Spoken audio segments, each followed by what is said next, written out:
Greetings, my scattered sisters and brothers in the Lord. Trust you know the Lord is with you wherever you find yourself scattered today, and that you know that His presence with you is more than enough for whatever you might face today. Well, we rejoin Jesus and the disciples. Jesus has been up on the mountain praying. They fed the 5,000. Jesus sent the disciples away, and then He dismissed the crowd. And the disciples are following Jesus' commission, and they are going to the other side of the lake while Jesus is up praying. And so we pick it up, Gospel of Mark, chapter 6, and verse 45. Immediately Jesus made His disciples get into the boat and go before Him to the other side, to Bethsaida, while He dismissed the crowd. And after He had taken leave of them, He went up on the mountain to pray. And when evening came, the boat was on the sea, and He was alone on the land. And Jesus saw that they were making headway painfully, for the wind was against them. And about the fourth watch of the night, which would have been somewhere around 3 to 6 o'clock in the morning, so just before dawn, He came to them, walking on the sea. Jesus meant to pass by them, but when they saw Him walking on the sea, they thought it was a ghost and cried out, for they all saw Him and were terrified. But immediately He spoke to them and said, "Take heart, it is I. Do not be afraid." And He got into the boat with them, and the wind ceased. And they were utterly astounded, for they did not understand about the loaves, but their hearts were hardened.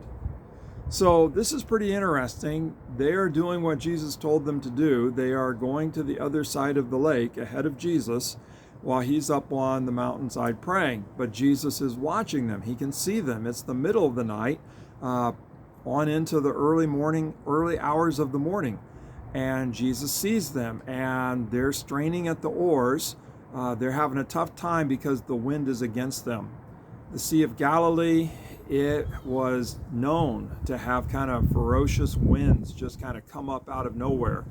And so this is not unusual, but there the disciples are in the wee hours of the night, straining against the wind, trying to row their boat across the lake. And Jesus sees them. And Jesus comes to them, and He makes His way to them. But then we kind of get this odd line that He intended to pass them by. And He comes to them by walking on the water. And they see Him, they think He's a ghost, and so they're terrified. And Jesus cries out to them, tells them, "Don't be afraid, it's I." And He gets into the boat, winds calm down, and they make their way over to the other side. And then we get this line that they still didn't understand the loaves, their hearts were hardened, and so they don't understand this. So there's a couple things here that really kind of call for attention. And Jesus walking on the water out to them, but then also this line that Jesus intended to pass by them. Like He wasn't going to get in the boat with them. That wasn't His goal. It was just to go by them, to go on ahead of them. So good study Bibles will point out to us that there are two Old Testament echoes taking place here. Maybe the first echo is in Job chapter 9. And there Job is talking about the matchless power of God and how God tramples upon the sea and how God passes by. Job can pass by anyone without them even knowing it. And so here we might have an echo of that Jesus is walking, trampling upon the seas, and Jesus is about to pass them by. And so, again, kind of calling attention to, God has come to us in Jesus. A second echo is from the book of Exodus. And there's a couple places here. In Exodus 33 and 34, Moses wants to see the glory of God.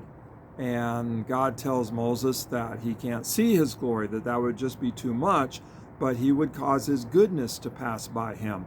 And He's going to hide Moses in a cleft in the rock, and He's going to pass by proclaiming His name. And then in Exodus 34, we find this happening.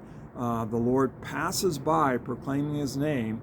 The Lord, the gracious and compassionate God, slow to anger, abounding in steadfast love, showing faithfulness to generation upon generation. And so, again, kind of an echo that Jesus is passing by, not to simply go past them, but echoing Old Testament language of God revealing himself. And then also that language, it is I, I am, and don't be afraid. Burning bush language where God reveals his name to Moses, I am. Also some Isaiah language, it is I, don't be afraid. I've got you covered. And so with this, what we're seeing, kind of big picture, yes, we see the authority of Jesus to walk on water, and that's amazing authority.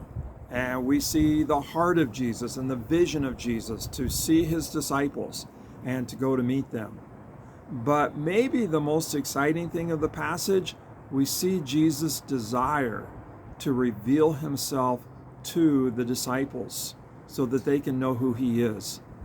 The disciples, it says that they didn't get it. They didn't figure out who Jesus was after the miracle of the loaves. In that miracle, they should have recognized that Jesus is the good shepherd who leads us to green pastures, who enables us to rest, and that Jesus is God come to shepherd us and to give us the satisfaction that only God can give, and he gives it through Jesus. They didn't get that. So Jesus doesn't kind of leave them not getting it. Jesus is going to give them kind of a second shot, if you will. And this won't be the last one, but trying to help them to see who he is, that he is God come to them to bring salvation and to offer new life. And they're not going to figure this out on their own.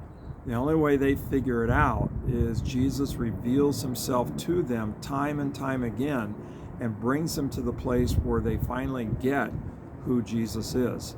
And when I think about that, that's kind of how it still is today, that really we don't figure out who Jesus is on our own, that the only way we figure out who Jesus is he comes to us and he reveals himself to us. And we finally begin to realize that in Jesus, God meets us to save us and to give us new life.